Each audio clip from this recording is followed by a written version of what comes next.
Peggy 18.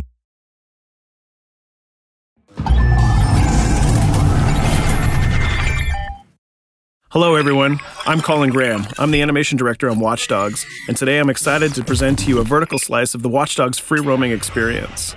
So actually, this is not a mission. Everything we're going to showcase today is completely systemic, and we're free to do as we please. We start off in the wards, the low-income district of our interpretation of Chicago. When creating the world of Watch Dogs, we wanted to stay true to the city and give a unique flavor to each and every neighborhood, not only in terms of the architecture, but also in terms of the people that you'll encounter and what is happening in their day-to-day lives. In the wards, you'll see working-class citizens, rusty cars, gang members, abandoned houses, and low-grade pawn shops. It's really not the kind of place that you're going to want to be alone after dark. Nowadays, modern cities are increasingly managed by software, controlling traffic lights, electricity grids, and surveillance systems. In our version of Chicago, this management software is called CTOS, or the Central Operating System. The CTOS controls everything in the city, and it was created by the Bloom Corporation. Since the CTOS has been installed in Chicago, people get to work faster, the crime rate is dropped, and the communication networks are now more accessible and stable than they ever were before. It goes without saying that if everything is connected, somebody able to take over the system would be extremely powerful. At this point in the game, we don't have control over this district's CTOS system. The icons that you see over people's head mean that we cannot hack into their mobile devices at the moment. We need to find the CTOS control center, install a backdoor virus into the system to take control over all of the infrastructure in this district. There it is, the CTOS control center.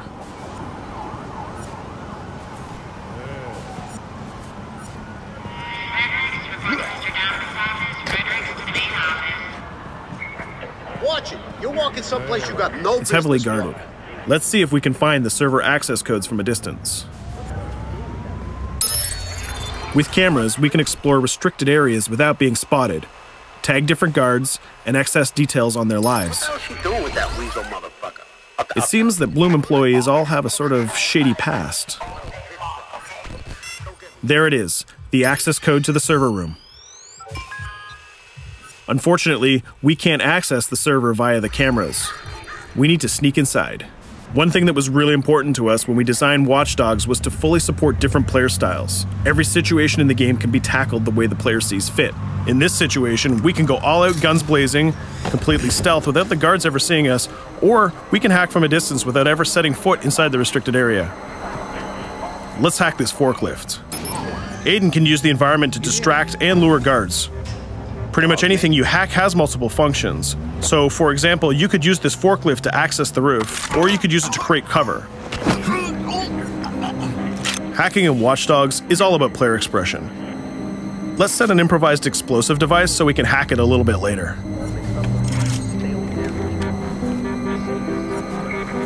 You'll also notice Aiden's low-profile stance. This indicates when the guards are unaware of our presence. We'll try to reach the upper level of the building to see if we can gain a vantage point over our opponents. Everything in the environment can be hacked, so we're going to make some dynamic cover. That's how you spend a day off. Some quality meat. We'll use this forklift to lure the guard towards our IED that we set earlier. Let's see how this plan unfolds. You're working them on.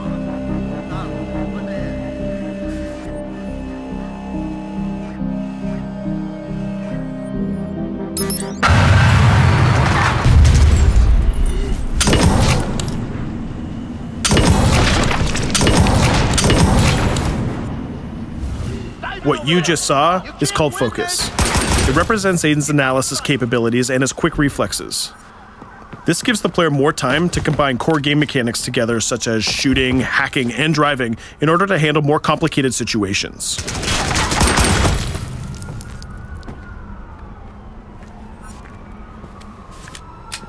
Now we can access that control room.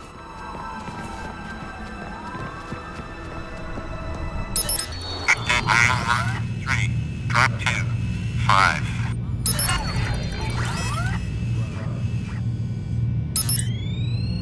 Now we'll be able to hack all of the devices connected to the CTOS within the districts. Thousands of cameras, traffic lights, the electricity grid, and most importantly, all of the citizen information profiles. We can also benefit from the Chicago Police Department crime prediction system, which uses facial and pattern recognition to spot potential criminals or potential victims. Since this is a pretty rough neighborhood, I'm pretty sure we're going to stumble on some suspected criminal activity pretty soon. And there it is. The system just pushed an alert of a potential crime. We can see the system trying to triangulate the location on our minimap. Take note, this isn't a mission. This can happen anywhere at any time. We've just spotted a potential victim. It's always up to the player if he wants to investigate or not, to take action or not. So let's see how this turns out. Yeah, you're right. Could I just...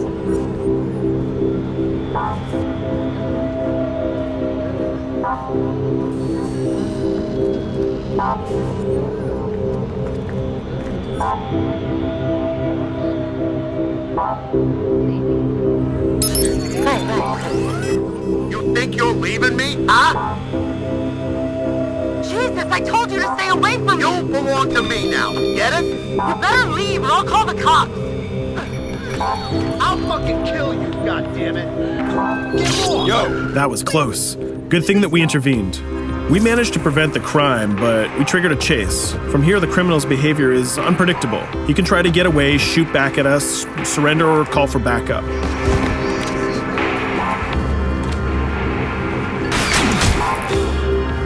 It seems like he decided to get away by car. Let's chase him down. In Watch Dogs, we have a wide variety of vehicles. Each one of them has their own unique properties and handling. Let's see how we can use the CTOS to our advantage to neutralize this criminal and leave the cops to deal with him later.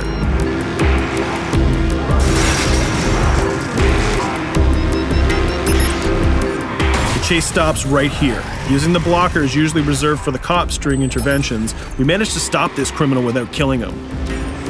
This gives us a reputation bonus. This system is at the core of the Watch Dogs experience.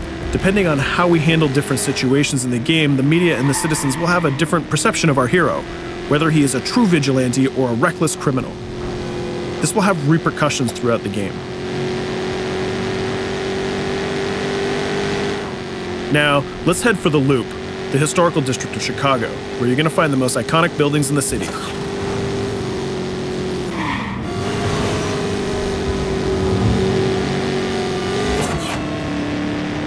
We're going to go to a gun shop to see what arsenal is available for players. The economy is a big part of Watch Dogs. Players will be able to grow their arsenal with weapons and craft their tools in order to increase their power and their hacking abilities.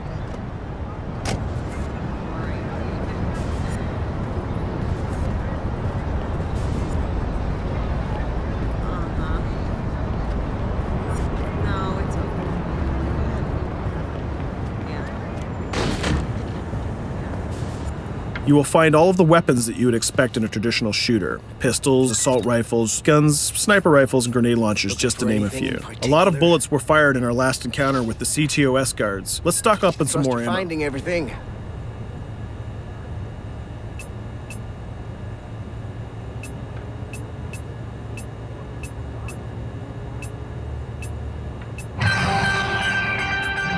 As we mentioned earlier, the media keep track of your actions and the citizens are going to react according to the perception that they have of you. Here, the media is reporting a crime in which you are the #1 suspect. The gun shop owner recognized you and decided to trigger a silent alarm to notify the police. Copy that. Possible one suspect presumed armed and dangerous. Police are now trying to locate the source of the threat using the surveillance system in the city, represented by the yellow circles on the minimap. Come in, PH3.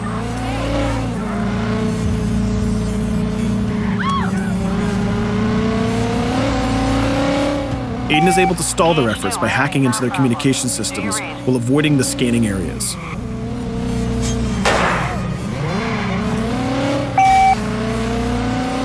PH units, do you copy? Repeat, squad to all PH units. Once they've lost our trail, we can go back to our activities.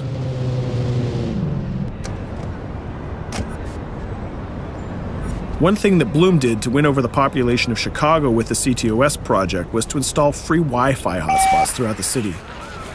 Free Wi-Fi is cool, but not very safe with someone like Aiden Pierce around. Hacking into this box is going to give us access to every device that's connected to it. So let's see where that brings us.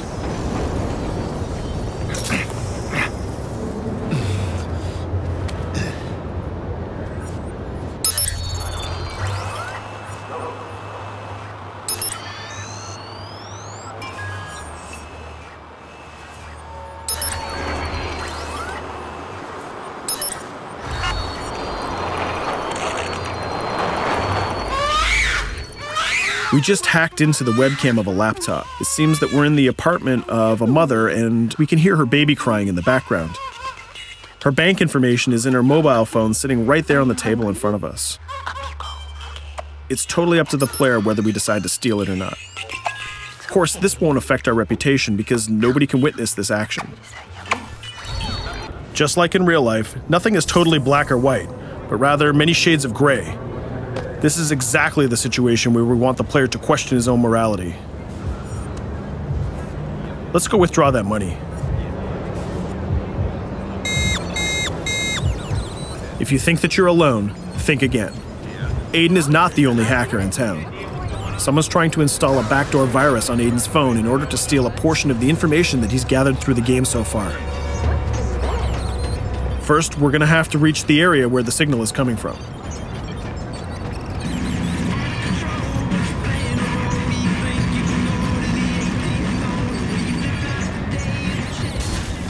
Using our profiler, we're going to try to identify the hacker before the installation finishes.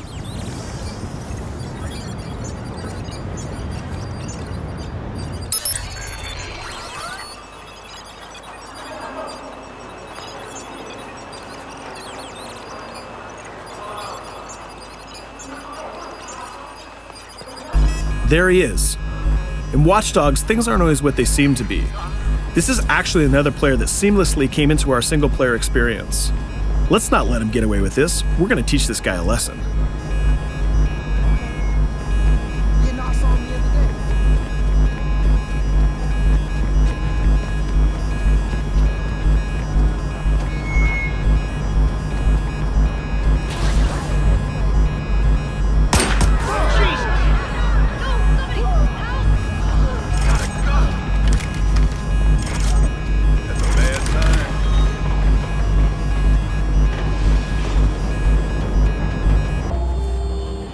We stopped the hack, but the hacker managed to get away. I don't know about you, but we can't let this pass by. We need to retaliate. Using the grid, let's see if we can find that second player. There he is. Let's enter his game seamlessly.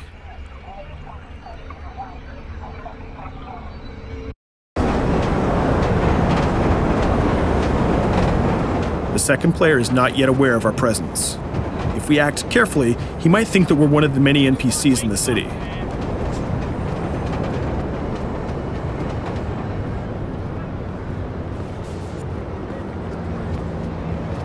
What was that?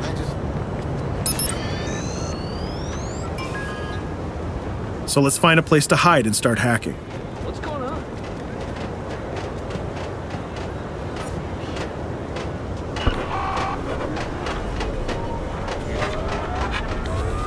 The second player has just been alerted that a breach has occurred on his phone. He's trying to find us using his profiler.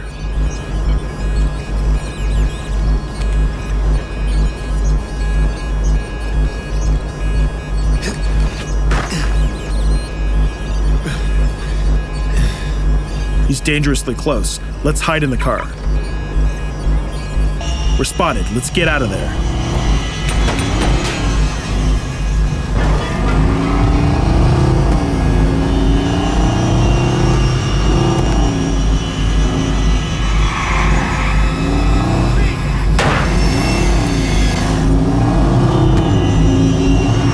Let's set up an ambush right here. By dragging the other player back here into the alley, we make sure that no civilians get hurt during the firefight. We didn't succeed in hacking the second player, but we did get a little bit of revenge. So that's what we have time for today. We hope you enjoyed our quick gameplay session. Stay tuned for more about Watch Dogs.